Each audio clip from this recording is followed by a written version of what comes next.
Me invitaste. Y aquí estoy. Alba dio un paso al frente sin bajar la mirada.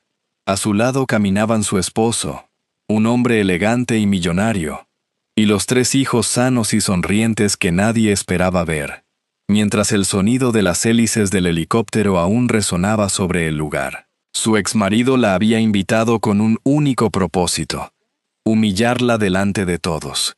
Pero jamás imaginó que aquel sería el día más humillante de su vida, porque delante de todos comprendería que había perdido para siempre a la única mujer que lo amó de verdad. Esta historia te hará reflexionar sobre el verdadero valor de las personas y te recordará que hacer siempre lo correcto merece la pena, incluso cuando el camino parece más difícil. Y antes de seguir, permíteme desearte salud y paz. Dime, ¿desde qué país y a qué hora estás viendo esta historia? En el comedor, Gael Montoro revisaba varios documentos antes de salir hacia Montoro Biochem. Su traje azul oscuro estaba impecable, igual que el reloj suizo que jamás abandonaba su muñeca. Era un hombre disciplinado, admirado por sus empleados y respetado en el mundo empresarial. Sin embargo, desde hacía meses parecía incapaz de sostener la mirada de su esposa durante más de unos segundos. «Tenemos que hablar esta noche», dijo sin levantar la vista. Alba Valcárcel asintió con una serenidad que ocultaba el peso que llevaba dentro. Sabía perfectamente de qué conversación se trataba. Durante 6 años de matrimonio, había intentado convencer a Gael de acudir juntos a un especialista para descubrir por qué no lograban tener hijos. Nunca buscó culpables, solo quería respuestas. Pero Gael siempre respondía del mismo modo: «No hace falta». Aquellas 3 palabras habían levantado un muro entre los dos. Cuando llegó la noche, la mesa estaba preparada con el mismo cuidado que en los primeros años de matrimonio. Alba había cocinado los platos favoritos de Gael, no para cambiar su decisión, sino porque todavía creía que incluso las despedidas merecían dignidad. Aquella vez también estaba presente Amparo Montoro. Había insistido en compartir la cena, convencida de que había llegado el momento de afrontar una conversación que llevaba demasiado tiempo aplazándose. La cena transcurrió entre silencios incómodos. Cuando retiraron los platos, Gael respiró hondo antes de hablar. «No puedo seguir así, Alba». Ella respondió con calma: «Todavía podemos buscar ayuda». «Los dos». Gael negó lentamente con la cabeza. «He esperado demasiado. Todavía no conocemos la verdad». Él bajó la mirada unos instantes. «No necesito que un médico confirme una posibilidad que prefiero no afrontar». Alba sostuvo sus ojos sin perder la serenidad. «No sabes nada con certeza. Solo tienes miedo de descubrir la respuesta». Durante unos segundos nadie habló. Finalmente, Gael rompió el silencio. «Quiero el divorcio». Las palabras fueron pronunciadas sin gritos, pero con una frialdad que resultó mucho más dolorosa. Amparo intervino entonces con voz firme: «Mi hijo merece formar una familia completa». Alba sintió un nudo en la garganta, aunque respondió con la misma dignidad: «Yo también era su familia». Nadie contestó. El silencio volvió a apoderarse de la casa, roto únicamente por el sonido de una maleta al abrirse en el dormitorio. Alba dobló su ropa con cuidado. No tomó joyas, ni cuadros, ni recuerdos compartidos. Solo guardó algunas prendas: sus cuadernos de dibujo y un viejo abanico de madera de peral pintado a mano por su abuela. En una de sus varillas había un pequeño olivo trazado con una delicadeza extraordinaria. Un detalle que ella siempre había considerado una sencilla muestra del talento de su abuela.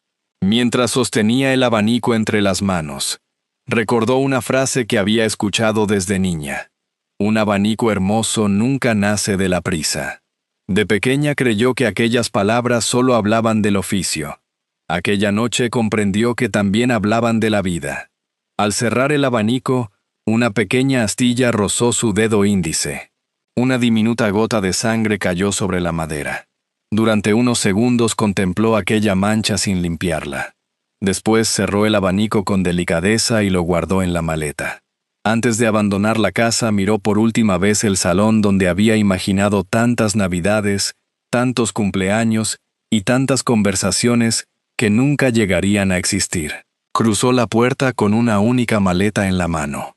No llevaba riquezas, no llevaba promesas, solo un viejo abanico, el recuerdo de su abuela y la dignidad de quien nunca había dejado de luchar por su matrimonio. Sin saberlo, aquel paso marcaría el comienzo de una vida completamente distinta. Una vida en la que aquellas manos que algunos habían considerado insuficientes terminarían devolviendo belleza a obras olvidadas y reconstruyendo también su propio corazón. La lluvia cayó sobre Madrid durante buena parte de la madrugada. Cuando Alba Valcárcel abrió los ojos en el pequeño apartamento de Noelia Salvat, tardó unos segundos en recordar dónde estaba. El silencio ya no era el de la casa que había dejado atrás. No pesaba sobre el corazón, invitaba a respirar. Noelia dejó una taza de café sobre la mesa y sonrió con la naturalidad de quien sabe acompañar sin invadir. No tienes que decidir hoy qué harás con tu vida. Solo tienes que levantarte. Aquellas palabras resultaron más reconfortantes que cualquier promesa. Durante el desayuno, Alba confesó algo que jamás había dicho en voz alta.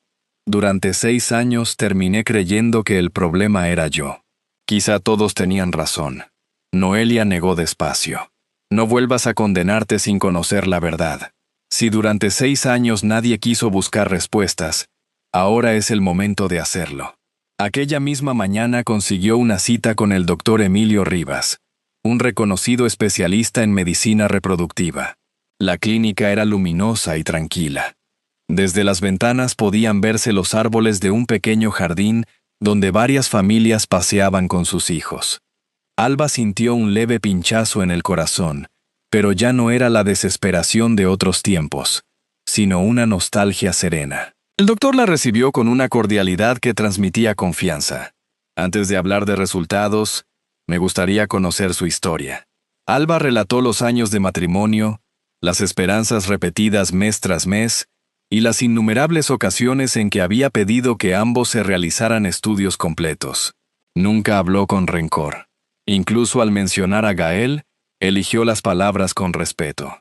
Tras escucharla atentamente, el doctor realizó las pruebas necesarias y le pidió regresar al día siguiente. La espera pareció interminable. A la mañana siguiente, Alba volvió acompañada por Noelia.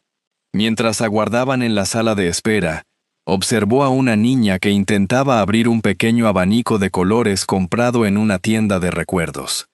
La escena despertó un recuerdo de su infancia, cuando su abuela le enseñaba a lijar la madera con paciencia antes de pintar cada detalle. Las manos también saben curar, solía decir. Cuando el doctor Emilio Rivas entró en la consulta con el expediente en la mano, su expresión era serena. Señora Valcárcel, he revisado cuidadosamente todas las pruebas. Alba respiró hondo. ¿Hay algún problema? El médico negó suavemente con la cabeza. No. Sus resultados son completamente normales. Durante unos segundos, Alba creyó no haber entendido bien. ¿Normales? Sí. Desde el punto de vista médico, no encuentro ninguna alteración que impida un embarazo. Pero la fertilidad siempre debe estudiarse como una realidad compartida por la pareja. Las lágrimas comenzaron a deslizarse lentamente por sus mejillas. No eran lágrimas de alegría. Eran 6 años de culpa abandonando, por fin, su corazón. El doctor guardó unos segundos de silencio antes de añadir con absoluta prudencia. Nunca es correcto atribuir la responsabilidad a una sola persona sin realizar todas las pruebas necesarias a ambos. Alba bajó la mirada. Mi marido nunca quiso hacerse ningún estudio. El doctor asintió con respeto. Entonces nadie podía afirmar cuál era el origen del problema. No hizo falta decir nada más. Al salir de la clínica, el aire parecía distinto. Madrid seguía siendo la misma ciudad, pero Alba caminaba con una ligereza que había olvidado. No había recuperado su matrimonio ni los años perdidos. Había recuperado algo mucho más importante, la verdad sobre sí misma. Mientras atravesaban una pequeña plaza, Noelia se detuvo frente al escaparate de una antigua tienda de artesanía. Entre cerámicas y bordados, destacaba un elegante abanico pintado a mano. ¿Recuerdas cómo brillaban tus ojos cuando trabajabas en el taller de tu abuela? Alba sonrió por primera vez desde el divorcio. Hace muchos años que no fabrico un abanico. Precisamente por eso pensé en ti cuando vi una oferta hace unos días. Noelia abrió entonces su bolso y sacó una tarjeta de presentación cuidadosamente protegida. En ella podía leerse un nombre que cualquier artesano español conocía: Arístegui Artesanía Española. Buscan a alguien para restaurar piezas históricas. Creo que nadie podría devolverles la vida mejor que tú. Alba sostuvo la tarjeta entre sus manos durante unos instantes. Sintió el mismo cosquilleo que años atrás, cuando su abuela le permitió terminar sola su primer abanico. Tal vez el destino no le estaba devolviendo el pasado. Tal vez, por primera vez en muchos años, le estaba ofreciendo un futuro completamente nuevo. Varios meses después, Madrid comenzó a despedirse del invierno. Los primeros almendros florecían y una brisa suave recorría las calles cada mañana. Alba Valcárcel llevaba varios días contemplando la tarjeta que Noelia había dejado sobre la mesa del pequeño apartamento. El nombre de Arístegui Artesanía Española despertaba en ella una mezcla de respeto y esperanza. Para Alba significaba la oportunidad de volver al oficio que había aprendido junto a su abuela. El edificio principal ocupaba un antiguo palacete restaurado donde convivían tradición y modernidad. El aroma de la madera y los pigmentos naturales envolvía el taller. Nada más cruzar la puerta, Alba sintió que aquel lugar despertaba una parte de sí misma que había permanecido dormida durante demasiado tiempo. Una mujer de cabello plateado y mirada serena salió a recibirla. «Buenos días. Soy Mercedes Arístegui». Alba estrechó su mano con respeto. «Es un honor conocerla, señora». Sin preguntar por títulos ni antiguos empleos, Mercedes la condujo hasta una mesa donde descansaba un abanico antiguo, con la madera agrietada y la pintura prácticamente perdida. Muchos restauradores han dicho que ya no merece la pena salvarlo. ¿Qué opina usted? Alba observó la pieza en silencio. Después pasó la yema de los dedos por una de las varillas. En uno de los trazos creyó reconocer un acabado muy parecido al que utilizaba su abuela. Apenas fue una impresión fugaz, pero despertó su curiosidad. Todavía puede volver a abrirse. Mercedes sonrió. ¿Está segura? Mi abuela decía que la madera recuerda las manos que la trataron con cariño. Si se trabaja con paciencia, también recuerda el camino de regreso. Aquella respuesta pareció emocionar a la anciana. Durante los meses siguientes, Alba realizó su periodo de prueba restaurando piezas de gran valor histórico. Llegaba antes que nadie, estudiaba cada abanico con paciencia y trabajaba sin prisas, reconstruyendo grietas y recuperando los colores originales. Mientras trabajaba recordaba siempre la voz de su abuela. Un abanico hermoso nunca nace de la prisa. Aquellas palabras ya no le hablaban solo del oficio. También le recordaban que el corazón necesitaba el mismo cuidado para sanar. Una mañana, al terminar una restauración, observó sus manos cubiertas de polvo de madera y restos de pigmento. Sonrió. Aquellas marcas ya no hablaban de pérdida, sino del privilegio de volver a crear belleza con sus propias manos. Al finalizar aquel periodo, Mercedes recorrió el taller revisando las restauraciones. Cuando llegó a la mesa de Alba, permaneció unos segundos en silencio. El viejo abanico, que había parecido irrecuperable, volvía a abrirse con una elegancia sorprendente. Hace muchos años que no veía un trabajo así. Los demás artesanos se acercaron con curiosidad. ¿Quién restauró esta pieza?, preguntó uno de ellos. Antes de que Alba pudiera responder, Mercedes levantó la vista hacia la planta superior. Creo que ha llegado el momento de que alguien vea esto. Minutos después, una llamada salió del despacho principal. ¿Podría avisar al señor León Arístegui? Hay una restauración que merece toda su atención.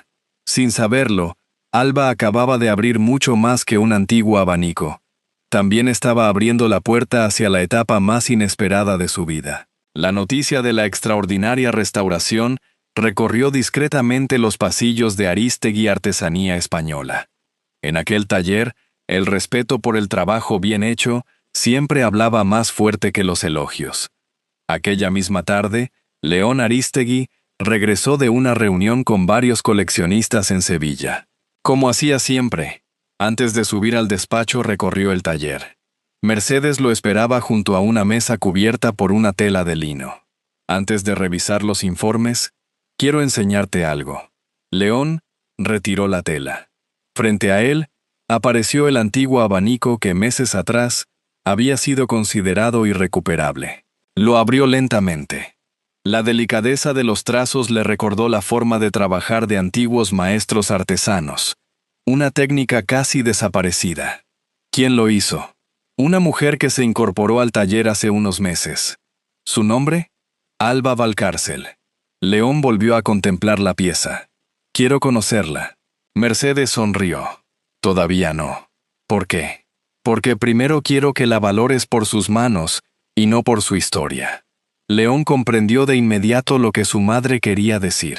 En Arístegui, el prestigio siempre nacía del trabajo. Durante las semanas siguientes, comenzó a recorrer el taller con mayor frecuencia. Nunca interrumpía a Alba. Simplemente observaba la calma con la que estudiaba cada pieza antes de restaurarla. Había algo especial en aquella mujer. No buscaba reconocimiento. Dejaba que su trabajo hablara por ella. Una mañana, al terminar una delicada restauración, Alba levantó la vista y descubrió por primera vez al hombre que la observaba. León se acercó con educación. «Buenos días. Buenos días, señor. He visto varias de sus restauraciones». Alba sonrió con modestia. «Espero haber estado a la altura de la confianza que me dieron». León negó suavemente. «No restaura madera». Ella lo miró sin comprender. «Devuelve historias que parecían perdidas». Aquellas palabras la dejaron en silencio. Era la primera vez, desde la muerte de su abuela, que alguien comprendía realmente el sentido de su oficio. Durante los meses siguientes comenzaron a coincidir con frecuencia. Sus conversaciones giraban alrededor de la artesanía y la historia de los antiguos talleres españoles. Poco a poco, Alba descubrió que detrás del prestigioso empresario había un hombre mucho más feliz entre artesanos que en una cena de gala. Mientras tanto, Gael Montoro intentaba convencerse de que había tomado la decisión correcta. Se refugiaba en el trabajo y evitaba pensar en Alba. No era indiferencia, era una forma de no enfrentarse a sus propias decisiones. En una recepción organizada por una fundación empresarial, conoció a Valeria Cid, una consultora elegante e inteligente. La conversación fluyó con naturalidad y con el paso de los meses iniciaron una relación discreta. Amparo veía en aquella mujer la oportunidad de que su hijo construyera, por fin, la familia que tanto había deseado. Muy lejos de aquella nueva historia, Alba seguía concentrada en su trabajo. Una tarde encontró en un cajón el viejo dedal de cuero que había pertenecido a su abuela. Al sostenerlo recordó el pequeño olivo pintado en su abanico y volvió a preguntarse de dónde procedía aquella antigua técnica que también había creído reconocer en algunas piezas de Arístegui. León, que acababa de entrar en el taller, observó aquel gesto desde la distancia. Por primera vez comprendió que la serenidad de Alba no nacía de una vida sin heridas, sino de haber aprendido a vivir con ellas sin permitir que definieran su futuro. Y, sin que ninguno de los dos pudiera imaginarlo todavía, aquella admiración silenciosa empezaba a transformar lentamente dos corazones que la vida había llevado por caminos muy distintos. La primavera había llenado Madrid de luz. Los plátanos de sombra comenzaban a cubrir las avenidas con un verde intenso y, en el patio interior de Arístegui Artesanía Española, el viejo olivo parecía más fuerte que nunca. Cada mañana, Alba Valcárcel atravesaba aquel patio, apoyaba unos segundos la mano sobre su áspero tronco y comenzaba una nueva jornada. Su trabajo ya no pasaba desapercibido. Varias restauraciones habían llegado a coleccionistas privados y museos de toda España. Sin embargo, Alba seguía ocupando el mismo banco de trabajo, llegando antes que nadie, y marchándose cuando el último abanico quedaba cuidadosamente guardado. Aquella humildad era precisamente lo que más admiraba León Arístegui. Una tarde, mientras revisaban una colección del siglo XIX, dejó sobre la mesa un pequeño estuche de madera. ¿Podría darme su opinión? Alba lo abrió con delicadeza. Dentro descansaba un abanico inacabado. ¿Quién empezó esta pieza? Mi madre y mi abuela. Nunca llegaron a terminarla. Alba recorrió la seda con la punta de los dedos y observó las varillas. Hay algo en este trabajo que me resulta familiar. Mi abuela utilizaba un acabado muy parecido. León sonrió. Quizá los buenos artesanos terminan hablando el mismo idioma, aunque nunca lleguen a conocerse. Durante varios días trabajaron juntos sobre aquella pieza. Entre silencios, técnicas artesanales y recuerdos del oficio, la confianza fue creciendo con naturalidad. Mercedes observaba aquella cercanía con satisfacción. Una mañana, mientras compartían un café, comentó: «Hace tiempo que no veía a mi hijo sonreír con tanta tranquilidad». Alba bajó la mirada. «El señor Arístegui es un hombre muy generoso». Mercedes sonrió. «No hablo del empresario, hablo del hombre». Aquellas palabras acompañaron a Alba durante el resto del día. Mientras tanto, la vida de Gael Montoro seguía un camino muy distinto. Su relación con Valeria Cid avanzó rápidamente. Meses después anunciaron su compromiso y celebraron una boda discreta que ocupó algunas páginas de la prensa empresarial. Gael creyó haber dejado el pasado atrás. Pero cuando Valeria propuso que ambos se realizaran una revisión médica antes de formar una familia, aceptó. En el fondo sabía que ya no podía seguir evitando una respuesta. El doctor Emilio Rivas los recibió con la profesionalidad de siempre. Tras completar las pruebas, pidió hablar a solas con Gael. Colocó el informe sobre la mesa. «Señor Montoro, los resultados muestran un factor masculino que puede dificultar de manera importante la concepción». Gael sintió que el aire desaparecía de la habitación. No era una noticia completamente inesperada. Era el temor que llevaba años evitando. El doctor habló con serenidad.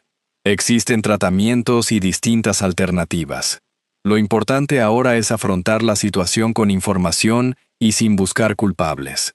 Antes de despedirse añadió: «Su trayectoria en la industria química puede haber influido, pero lo importante es decidir qué hará con esta verdad».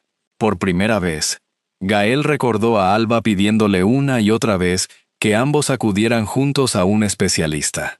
No había sido ignorancia, había sido orgullo. Aquella misma tarde salió de la clínica caminando sin rumbo. Comprendió que su mayor error no había sido el divorcio.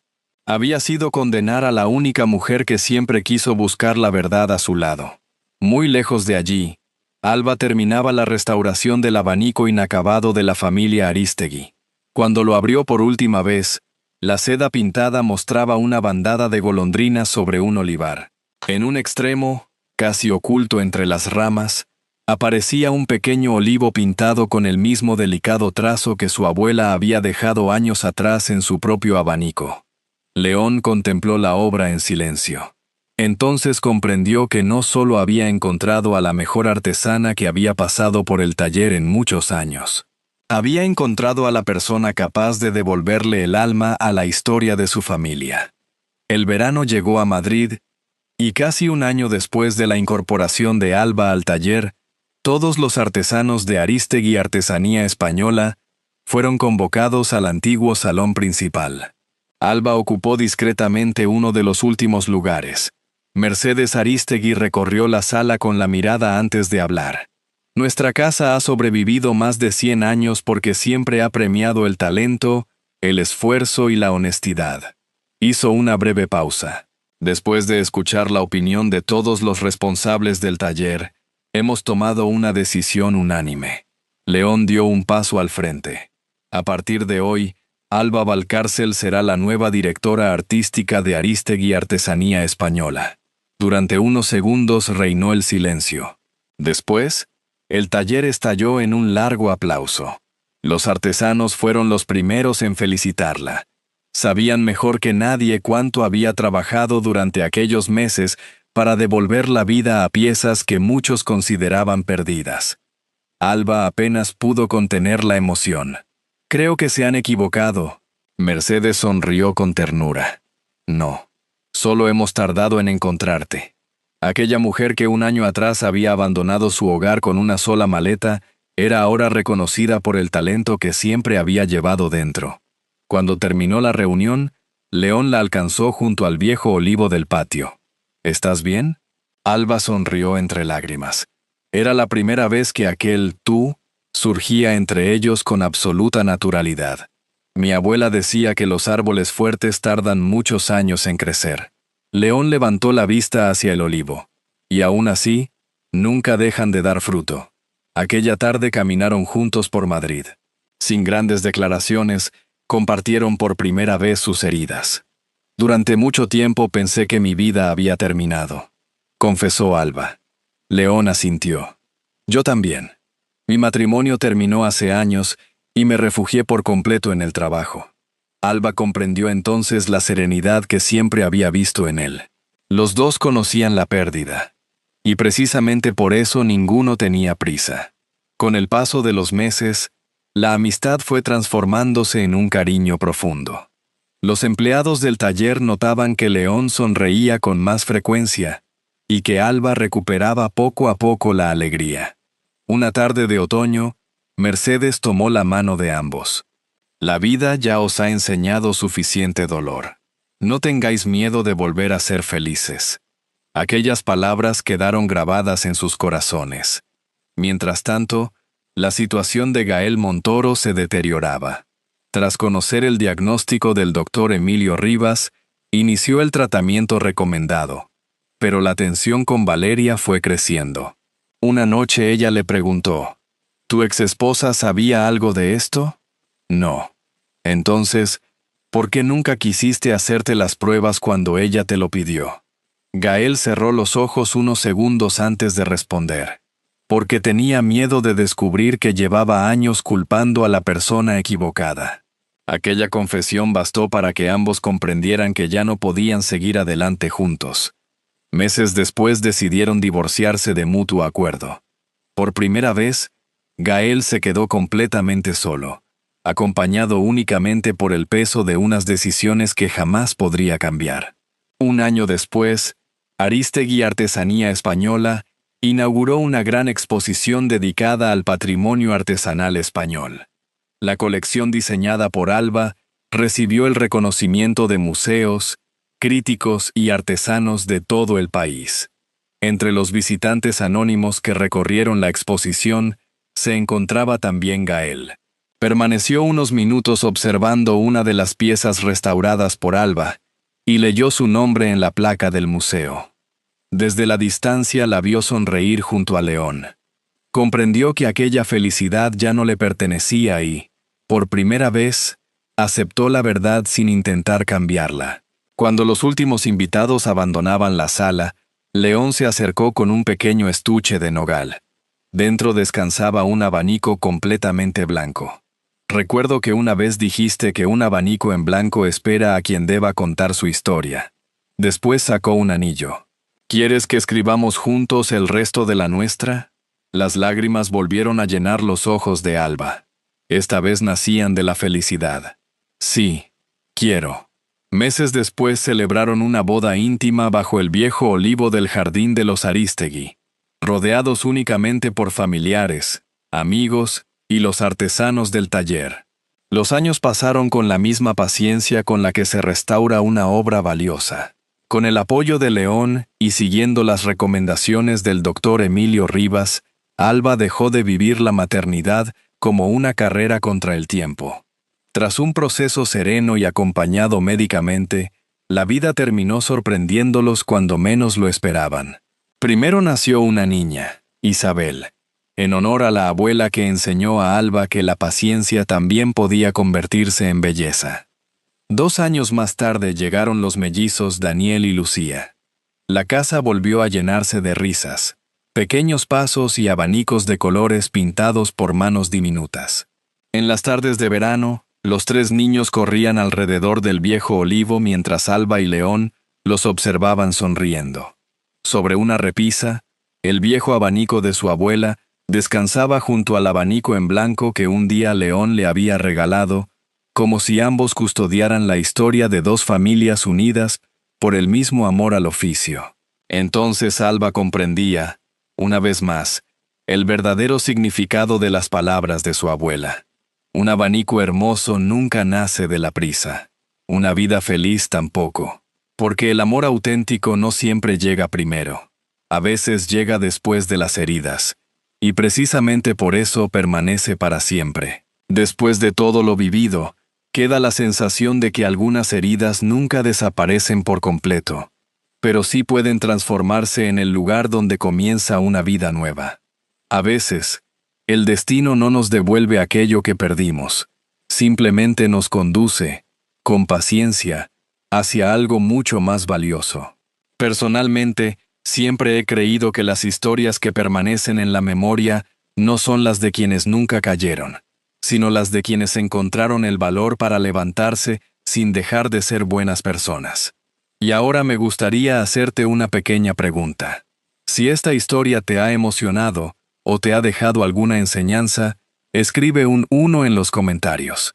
Si crees que puede mejorar o hay algo que te gustaría compartir, escribe un 0. Será un placer leer tu opinión, porque cada experiencia de vida también puede enriquecer a quienes forman esta comunidad. Quizá, la mayor enseñanza de esta historia sea que el amor verdadero no nace de la perfección, sino de la comprensión, el respeto y la capacidad de empezar de nuevo. Quien aprende a perdonar, a reconocer sus errores y a tender la mano a los demás, descubre una riqueza que ningún dinero ni ningún prestigio pueden ofrecer. Todos merecemos una segunda oportunidad, una familia donde sentirnos queridos y alguien que vea nuestro verdadero valor, incluso cuando nosotros mismos hemos dejado de creer en él. La vida se parece mucho a un viejo abanico de madera. Con el tiempo puede agrietarse, perder color o quedar olvidado en un rincón. Pero cuando unas manos pacientes lo restauran con cariño, vuelve a abrirse y a mostrar toda la belleza que siempre guardó en su interior. Tal vez también ocurra lo mismo con las personas. Esta historia ha sido adaptada con fines narrativos e inspiradores.